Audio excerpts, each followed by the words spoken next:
শ্রাবণের সাথে সবাইকে স্বাগত জানিয়ে আজকের রেসিপি আপনাদের কাছে শেয়ার করছি আমের চাটনি। তো আমের চাটনি খেতে সবারই পছন্দের একটা জিনিস। শেষ পাতে চাটনি হলে তো কোনো কথাই নেই, আর তার সাথে যদি একটু পাঁপড় থাকে, ব্যাস নিরামিষ বলুন আর আমিষ বলুন খেতে অসাধারণ লাগে। দেখতে খুব সুন্দর লোভনীয় লাগছে। তার রেসিপিটা আমি কিভাবে তৈরি করেছি আপনাদের কাছে শেয়ার করছি। আপনারা দেখে কমেন্ট সেকশানে জানাবেন কেমন হয়েছে। তাহলে চলুন শুরু করা যাক আমের চাটনি রেসিপি। নীলষষ্ঠীর পরে বৈশাখ মাসে আমাদের আম খাওয়া শুরু হয়। তো আজকে প্রথম আমের চাটনির রেসিপি আপনাদের কাছে শেয়ার করব। এখানে আমি আম নিয়েছি এরকম সাইজের 4টে।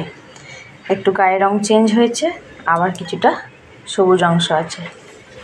তাহলে প্রথমে ছাড়িয়ে ধুয়ে পরিষ্কার করে কেটে নিয়েছি। তাহলে এবার রেসিপিটা শুরু করা যাক। গ্যাসটা অন করে সর্ষের তেল এখানে আমি দিয়ে দিলাম।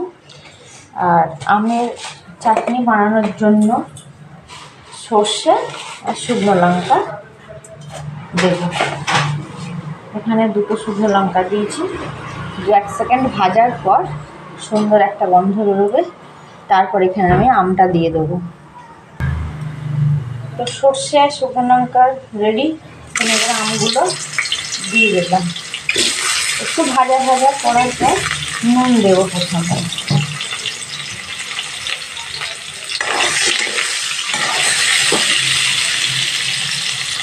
গ্যাসের ফ্লেমটা মিডিয়ামে রেখে একটু ভাজা ভাজা করে নিতে হবে। এই পর্যায়ে এসে 1/2 চামচ লবণ দিয়ে দিলাম। লবণ দেওয়ার পর নাড়াচাড়া করে এখানে জল দিয়ে সিদ্ধ করতে বসাবো। এবার এখানে আমি জল দিয়ে দিলাম। হলুদটা একটু পরে দেব।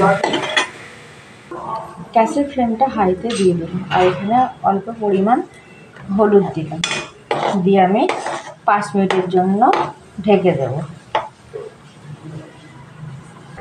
আমি এখানে চাটনিটা বানাবো ভেলি গুড় দিয়ে, চিনি দেবো না।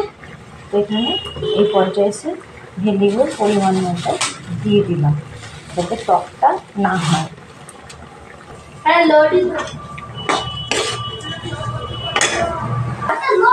গুড় গলে গেছে, আর একটু গাঢ় ভাব হলেই আমের চাটনিটা কমপ্লিট হবে। আমের চাটনি প্রায় কমপ্লিটের দিকে। এই আমগুলো খোসাটা মোটা হয়ে গেছে। এরকম বাঁকড়া আম চাটনি খেতে খুব ভালো লাগে। ভিডিওটি ভালো লেগে থাকলে অবশ্যই লাইক, কমেন্ট অ্যান্ড শেয়ার করতে ভুলবেন না। আর সাবস্ক্রাইব করার তো অনুরোধ রইল। ভিডিওটি প্রথম থেকে শেষ পর্যন্ত দেখার জন্য অসংখ্য ধন্যবাদ। ভালো থাকুন, সুস্থ থাকুন।